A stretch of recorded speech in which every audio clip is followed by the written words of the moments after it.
Case closed. CCS gets LM's round a perfect win. Made history in PVL conference, wipe out successfully. Best club teams with a best performance ay pinamalas ng CCS throughout the game.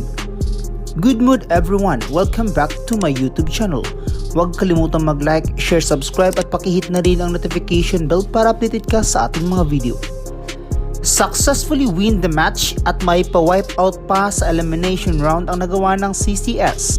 Maraming ang natuwang fans dahil sa output performances ang binigay ng CCS sa buong torneo. Isa nga lang kagustuhan ng CCS sa ngayon ang makuha ang semis at makapunta sa finals game. Player of the game nga sa larong ito ay si Gemma Galanza. Nakakuha na nga itong si Gemma ng 4 na POG in this LM's round. Nakapagtala nga si Gemma dito ng 12 points in 11 attacks and 1 block. Patunay nga ito na iba ang galawang Gemma pag ibinabad sa loob ng court. Hindi na nga ipinasok pa si Gemma Galanza sa huling set dahil kaya naman ng mga bench players na maipanalo ang laro by themselves at maklose ang elimination round na walang bahid ng talo. MVP contender nga itong si Gemma dahil sa pagiging consistent nito at mataas na porsyento ang naibibigay sa kanyang mga laro. Pinasok nga si Mandapat, Vargas, Bonafe at Soriano na bench players ng CCS upang tapusin ang laro.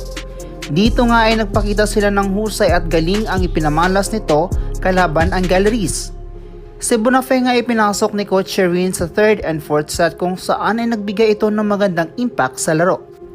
Ngunit may mga errors man ito ay nakakagawa naman ito ng magandang ball distribution upang matulungang maipanalo ang laban nila. Samantala sa Galleries naman ay hindi nga ito napatuloy ang momentum na nakuha nila sa first set dahil sa sipag at husay ng CCS ay naagaw nito sa kanila. Muling nagpakita ang CCS ng kanilang paghalimaw kontra Galleries High Risers at nakuha ang kanilang ika-11th win in this tournament.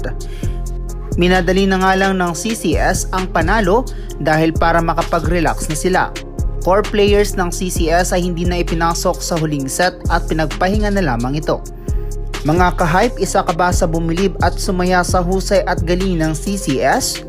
Comments your thoughts below. Huwag kalimutang mag-like, share, subscribe at pakihit na rin ang notification bell para maging updated ka sa ating mga video.